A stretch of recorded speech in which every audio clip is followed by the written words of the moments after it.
Halo Love Friends, kita ketemu lagi di Bincang Seru Fakultas Hukum Universitas Wijaya Putra. Nah, kali ini kita kedatangan tamu yang sangat istimewa ini dari YLBHI LBH Surabaya. Betul ya Mas? Ya, betul. Dengan Mas siapa? Habibus Solihin. Mas Habibus Solihin. Panggilannya Mas Habib aja ya Mas, Ya. kepanjangan soalnya Oh, kan. nggak apa-apa. Oke, Mas Habib, terima kasih sudah bersedia untuk datang di podcast kami. Kita itu Fakultas Hukum memang lagi gencar-gencarnya nih Mas, melakukan podcast. Ya, salah satunya untuk sarana edukasi dan promosi. Yeah. Kan sekarang kan promosi kan harus mengikuti zaman ya Mas ya. Oke, Mas Habib, kita hari ini mau ngobrol nih tentang apa sih YLBHI LBH atau mungkin kepanjangannya Yayasan Lembaga Bantuan Hukum Indonesia, Lembaga Bantuan Hukum Surabaya. Yeah. Gitu ya. Oke. YLBHI LBH ini sejak kapan Mas ada? Jadi kalau misalkan kalau berangkat dari sejarah itu YLBHI LBH Surabaya itu sebetulnya awalnya ya seperti LBH biasa.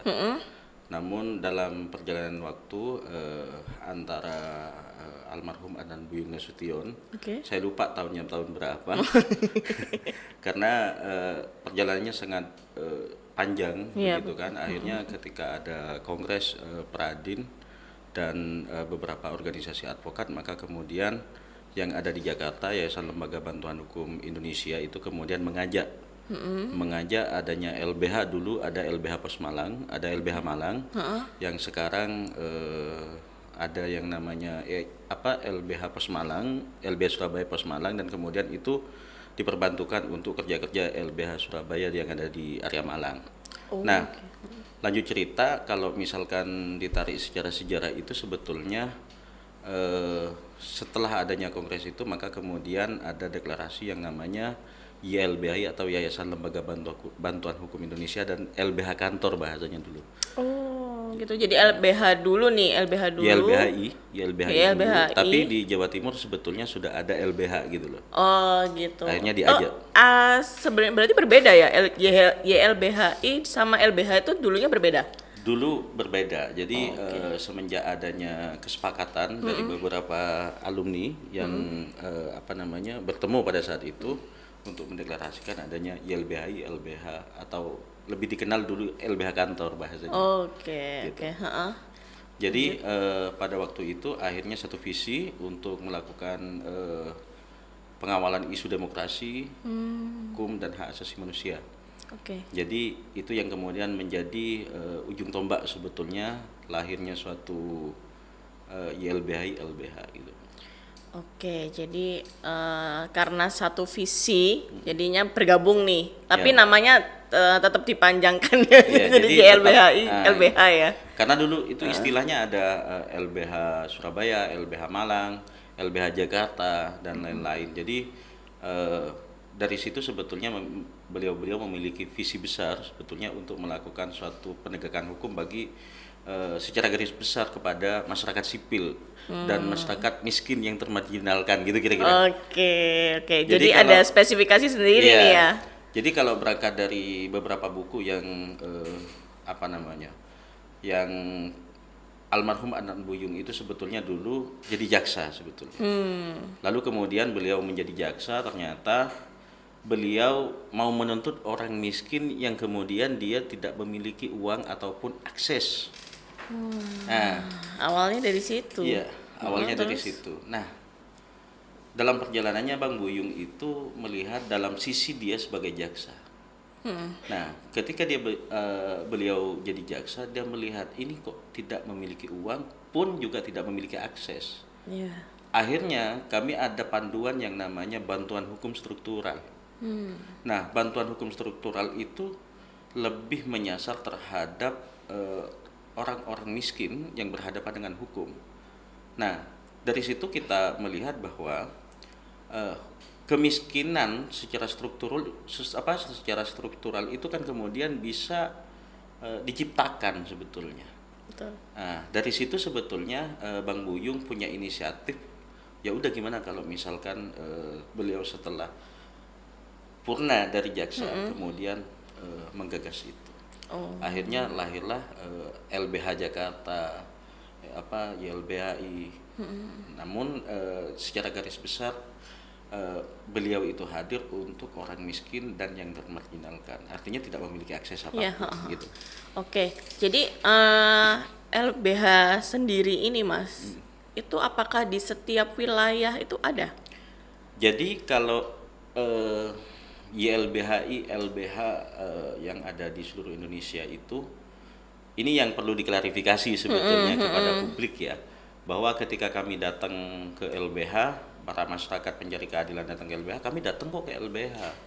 Kami datang ke LBH banyak sebetulnya. Iya, betul. Apalagi zaman sekarang ya. Iya, banyak banget. Kalau dulu mungkin ada kantor hukum, kalau sekarang kalau misalkan mau mendirikan itu kan sama dengan partai politik ya. Artinya payung hukumnya. Iya. Iya kan, kayak partai politik.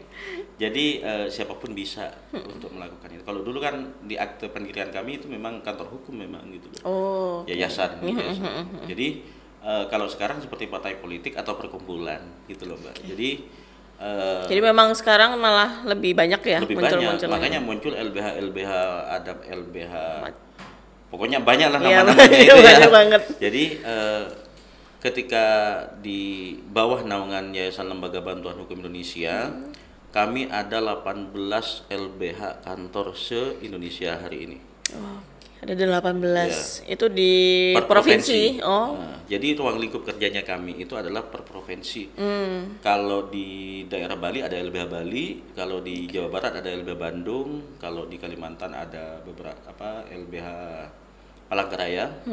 Terus kemudian ya LBH Jakarta, Semarang dan beberapa LBH lainnya termasuk LBH Surabaya.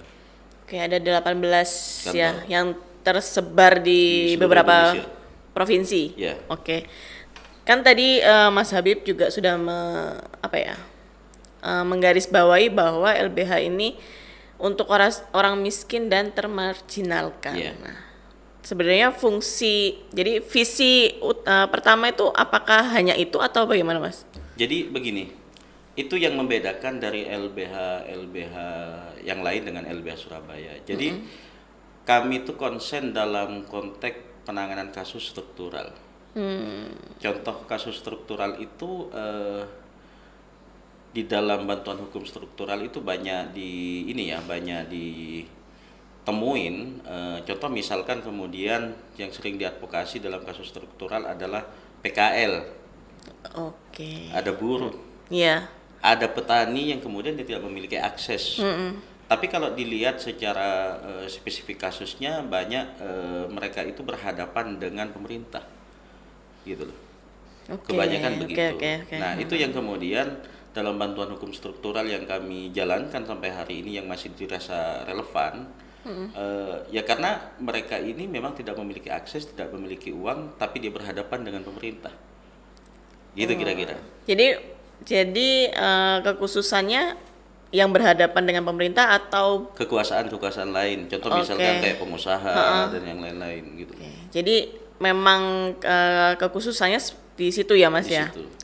Kalau misalkan saya termasuk orang yang miskin nih, tapi saya tidak berhadapan tuh dengan pemerintah atau pengusaha-pengusaha yang besar, tapi misalkan saya punya permasalahan hukum ya sesama person gitu ya, itu bisa nggak? Gini, jadi LBH Surabaya selanjutnya yang tadi, selain bantuan hukum struktural itu kami tidak melayani baik konsultasi maupun pendampingan hukum terhadap pengecualian ada kasus-kasus ya. Kasusnya itu adalah kasus korupsi. Kami tidak tanganin, bahkan kami tidak mau membuka yang namanya konsultasi hukum. Kasus korupsi. Yang kedua kasus kekerasan terhadap perempuan. Yang ketiga pengedar narkoba atau pemakai narkoba, dan ada beberapa lagi kasus-kasus yang menjadi pengecualian kami. Jadi kasus-kasus semacam itu kami tidak tanganin, bahkan mau datang ditanya kasusnya apa, oh ternyata kami ini Pak, misalkan saya dapat panggilan KPK, kami jelas kami tidak bisa untuk kemudian memberikan bantuan hukum, bahkan sekonsultasi pun juga kami nggak mau. Oke, Gitu. sip. Wah, menarik ini ya, ada pengecualian ternyata. Iya. Oke, Mas Habib kita break dulu ya. Oke. Oke, Mas Habib, tadi kan Mas Habib menjelaskan kalau YLBHI, LBH ini punya pengecualian nih. Padahal kan kita, misalkan saya aja ya, orang awam itu berpikiran LBH itu yang membantu orang-orang yang miskin tanpa pengecualian. Nah, kenapa kok YLBHI, LBH itu bisa ada pengecualian seperti itu, Mas? Kami sederhana aja sebetulnya, dalam visi misi kami sebetulnya ketika seseorang melakukan suatu korupsi itu kejahatan yang luar biasa. Oke. Ya, Pelakunya ya? Pelakunya. Oke. Walaupun kami mungkin di dalam undang-undang advokat tidak boleh melakukan suatu penolakan Iya, terhadap bahkan klien. ada kewajiban untuk membantu orang-orang yang miskin. Bukan hal yang miskin, tapi bicara tentang klien nih sekarang. Oke. Gitu ya. Atau orang yang mau dibantu. Tapi kalau LBH itu karena bertentangan dengan visi misi LBH Surabaya, dengan YLBHI gitu. Oke. Karena kenapa? Karena kami banyak dikenal oleh publik bahwa YLBHI LBH adalah penjaga demokrasi. Begitu. Jadi visi misinya memang demokrasi nih. Iya, kita bergerak di isu demokrasi, hukum dan hak asasi manusia. Tapi kalau misalkan kemudian kami hadir sebagai lawyer misalkan kuasa hukum di pengadilan dia sebagai terduga pelaku korupsi, apa kata publik? Artinya itu sangat bertentangan. Oke. Nah, sama dengan misalkan kemudian dalam hal kekerasan terhadap perempuan misalkan. Kenapa kok kemudian pelakunya itu kemudian kami tidak akan dampingin? Karena kami menganggapnya bahwa perempuan adalah rentan dalam hal segala sektor ya. Maka kemudian adanya YLBHI LBH itu kemudian mengutamakan korban perempuan yang kemudian berhadapan dengan hukum. Contoh misalkan KDRT, lalu kemudian dia tidak memiliki akses mau kemanapun, maka kemudian YLBHI memfasilitasi, ayo ini mau seperti apa. Karena dalam konteks korban KDRT itu nggak mudah, Mbak. Ya kan? Betul. Nggak mudah. Jadi belum ngomongin tentang kalau misalkan lebam, belum psikologi, belum. Jadi dia traumanya seperti apa.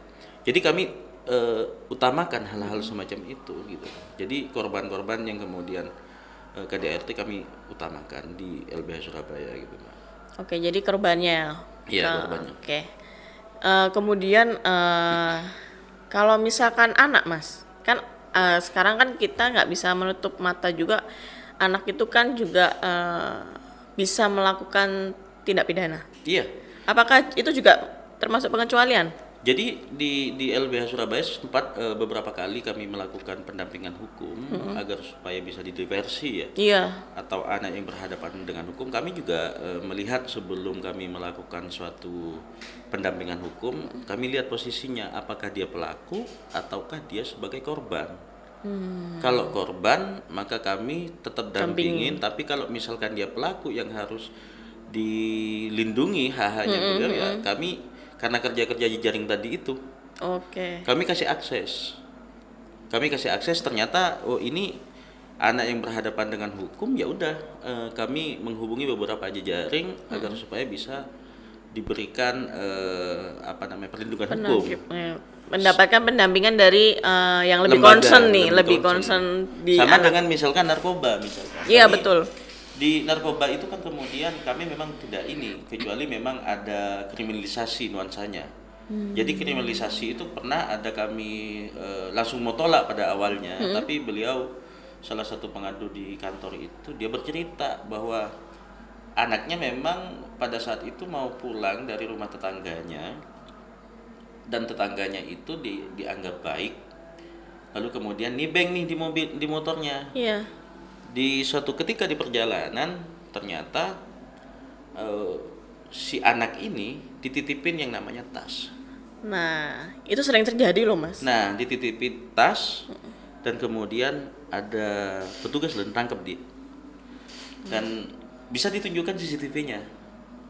bahwa dia memang nggak tahu apa-apa.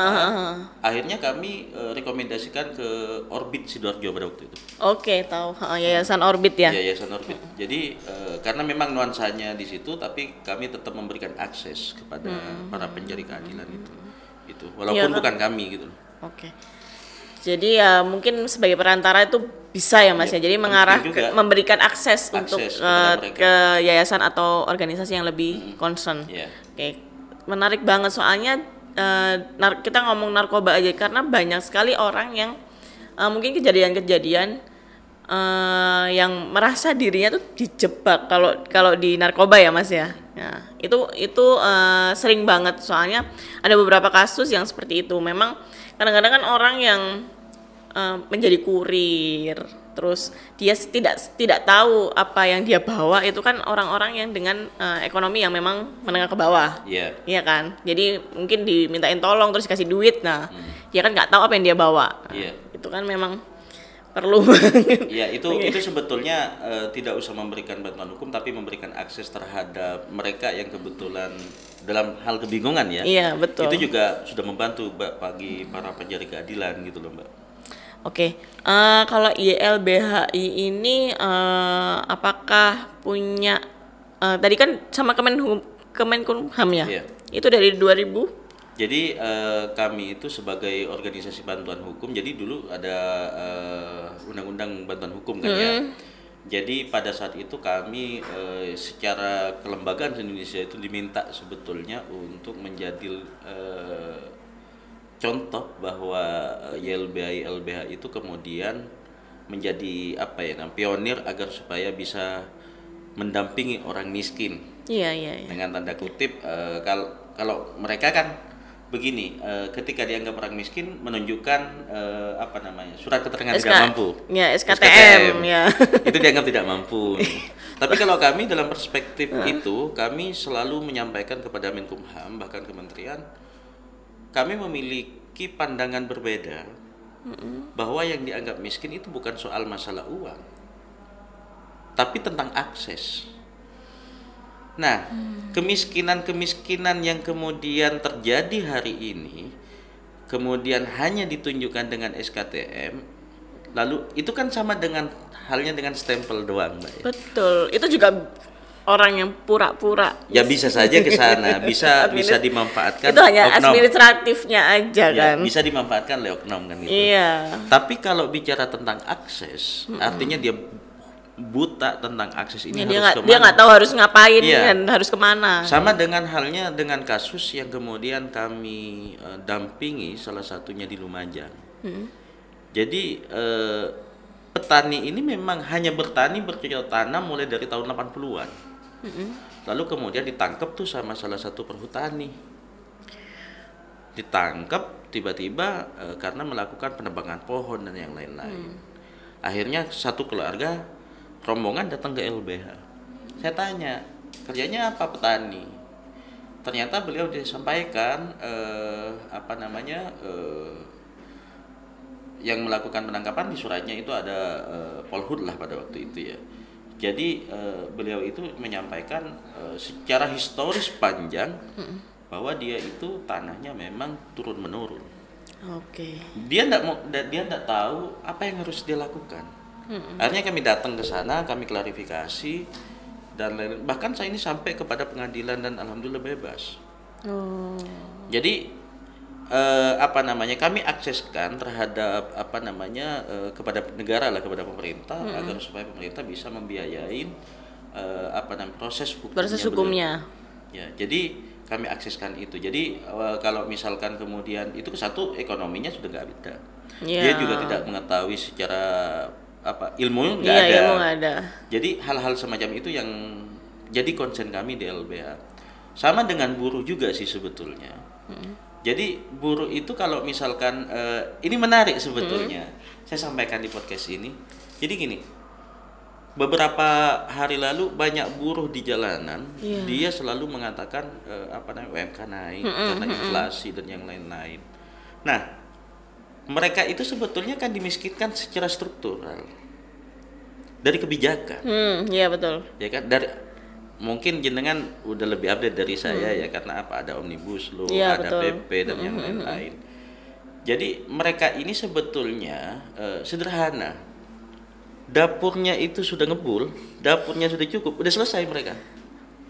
Gitu loh. Kuncinya di situ ya. Kuncinya di situ. Kenapa saya katakan begitu? Karena mereka itu sudah lebih ahli daripada kita sebagai pendamping. Ya kan? Dia sudah ngitung, Mbak. Dia sudah ngitung. Mungkin kalau di dalam 13 tahun 2003 kemarin, di Undang-Undang 13 tahun 2003 itu kan pakai kebutuhan hidup layak. Jadi dia survei pasar. Iya. Tapi kalau sekarang inflasi. Betul. Emang siapa yang tahu inflasi? Nah, Ya, ini menarik juga ya. Iya. Itu masalah yang sekarang ini memang jadi concern banget karena suatu kebijakan yang baru dampaknya kan ya luar biasa. ya luar gitu. biasa gitu. Makanya kan kalau saya membaca di beberapa komentar di media sosial ya, weh buruh motornya kayak begitu. Jangan salah, itu kredit. Kan begitu. Iya, betul. Terus kemudian motornya buruh gede-gede dan macam-macam, dia nabung. Kadang suami istri itu dia buruh semua. Betul. Jadi begitu. Jadi kalau misalkan sekarang stoplah menghujat lah bahasanya ya, menghujat buruh dan Menghujat buruh. karena memang ketika misalkan ada UMK naik atau UMP-nya naik atau seperti apa, ya mereka juga merasakan. Oke, Mas Habib, seru banget sih kalau kita bahas tentang hukum atau bantuan hukum ya Mas ya. Banyak sekali yang harus kita bahas sebenarnya, tapi memang kita pengen aja mengedukasi teman-teman Law Friends ini bahwa ternyata di Surabaya juga ada YLBHI LBH yang memang eksistensinya tidak bisa diragukan lagi. Nah, YLBHI LBH ini apakah hanya bertindak berdasarkan laporan atau YLBHI LBH juga turun ke masyarakat gitu, gimana Mas? Oke. Jadi YLBHI LBH seluruh Indonesia itu sebetulnya tidak harus semuanya melakukan pengaduan. Oke. Tapi memang kalau misalkan kasus-kasus publik, contoh misalkan dulu ada tuh beberapa kejadian, contoh misalkan kasus si Asampang, atau yang kemarin terakhir Kanjuruhan lah. Oke. Ya. LBH apakah kemudian harus ada melapor? Enggak. Langsung Jadi kami mencoba untuk melakukan advokasi, memberikan perlindungan atau pendampingan terhadap beberapa korban dan yang lain-lain. Jadi kasus-kasus yang menjadi sorotan publik beberapa terakhir ini, contoh kasusnya yang sangat sederhana, kasus Biorka misalkan, penangkapan yang ada di Madiun ya. Betul. Jadi LBH Surabaya dengan kapasitasnya dia memberikan pendapat hukum. Jika memang dibutuhkan, maka LBH bisa menjadi pendampingnya. Karena apa? Ada dugaan dan kemudian kami sudah ada patokan bahwa orang ini tidak pantas menyandang status tersangka misalkan, atau seperti apa gitu loh. Jadi kasus-kasus tertentu memang kami tidak harus datang ke kantor, tapi kami langsung turun ke lapangan. Oke. Jadi itu. Jadi untuk kasus-kasus yang seperti tadi ya langsung viral itu berarti YLBH nggak perlu ada laporan, langsung datang nih. Ya, kami satu bisa memberikan pendapat hukum. Jika memang diminta lebih menjadi pendamping atau kuasa hukum, ya kami bisa gitu. Oke, siap. Gitu. Oke, jadi memang tidak hanya berdasarkan orang datang ya, tapi jemput bola juga nih. Oke, Mas Habib, pengen tahu sih harapan ke depan untuk YLBHI LBH, kan sekarang kan eksistensinya sudah diakui lah di mana-mana kan. Tapi harapan ke depannya seperti apa ini? Harapannya hanya satu sebetulnya, Mbak. Dalam beberapa kejadian hari ini, YLBHI LBH itu sebetulnya memiliki harapan tentang bahwa masyarakat sadar hukum. Oke. Itu satu. Terus yang kedua,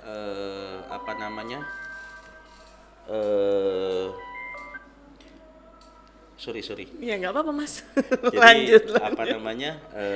Masyarakat minimal mengetahui ketika berhadapan dengan hukum, tahu apa yang kemudian harus dilakukan. Jadi contohnya kami banyak sekali Mbak sudah mendorong LBH lain yang konsen dalam satu isu. Contoh misalkan beberapa tahun ini kami fokus karena memang buruh ini menghadapi gelombang PHK. Betul. Sebelum itu kami sudah antisipasi, kami mendorong adanya LBH buruh.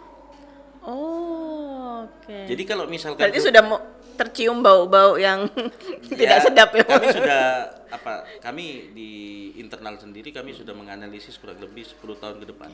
Jadi misalkan kalau mungkin apalagi kalau ada kebijakan baru nih, pasti dampaknya kan kemana-mana, dan itu sudah dianalisa tersendiri ya Mas ya? Tersendiri sama teman-teman. Jadi jadi harapannya adalah kalau seandainya tidak ada LBH yang konsen dalam satu isu itu, bisa dibayangkan di Jalan Kidal 6 itu bisa berapa antrian. Betul. Ketika buruh di PHK, misalkan seperti di Mojokerto kemarin 2.000 buruh. Masanya banyak banget kalau buruh kan. Bagaimana kalau misalkan kemudian dia melakukan pengaduan satu-satu di kantor?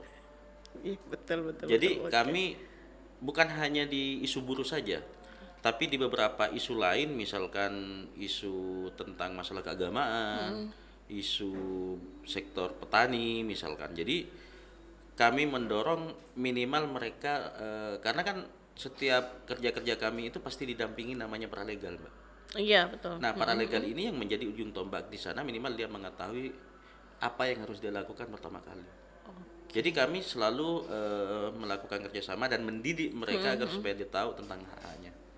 Jadi lebih ke arah sana. Jadi harapannya adalah dari seluruh sektor itu di LBH, karena kami kalau di LBH ada sektor miskin kota yang terdiri dari buruh dan beberapa PKL dan yang lain-lain, ada tanah dan lingkungan, dan kami dorong semuanya agar supaya mereka ini mengetahui apa yang pertama kali dia akan lakukan ketika ada permasalahan hukum. Jadi tidak buta hukum ya Mas ya? Ya, jadi harapannya mereka menjadi penerang di tengah-tengah masyarakat gitu. Ya, jadi harapannya masyarakat ini tidak bingung lagi ini mau kemana dan yang lain-lain. Jadi harapannya itu saja. Itu harapan tidak sederhana Mas kalau gitu. Mewujudkannya kan tidak hanya YLBHI aja ini, tapi masyarakat juga harus punya effort atau kepekaan sendiri terhadap hukum ya. Karena kan katanya tuh ada equality before the law, semua itu sama di mata hukum, dan masyarakat juga mau tidak mau harus tahu apa itu hukum. Ya, kalau misalkan tidak didorong begitu, equality before the law itu tidak terwujud. Apalagi misalkan kemudian berhadapan dengan hukum di tengah pengadilan, kamu tahu tentang ini, pasti dia ngomong nggak tahu. Terus bagaimana equality before the law itu? Makanya LBH mendorong di beberapa daerah kami punya paralegal, kami kasih update hukum. Setiap kali ada peraturan perundang-undangan tentang sektor apa, baru kami selalu melakukan kajian secara mendalam bahwa ini contoh misalkan di Omnibus Law kemarin, kami kerja kami nggak mudah. Kami mendatangi beberapa organisasi buruh. Nah, organisasi buruh ini yang kemudian kami diskusi secara mendalam yang akan menyampaikan langsung dampak dari ini ke buruhnya itu. Jadi itu yang kami kerjakan sama dengan petani, nelayan dan yang lain-lain. Jadi kerjaannya LBH ya begitu aja sebetulnya. Begitu aja tapi berat. Mengedukasi dan mendampingi jadi dari antisipasi sampai penyelesaiannya. Mas Habib, terima kasih Mas Habib sudah sharing di Bincang Seru Fakultas Hukum Universitas Wijaya Putra. Semoga bisa bertemu lagi, mungkin kita akan bisa bahas mungkin salah satu kasus yang lagi menarik, kita bisa diskusi. Itu lebih panjang nanti kalau misalkan boleh. Sejam boleh. Mas Habib, terima kasih.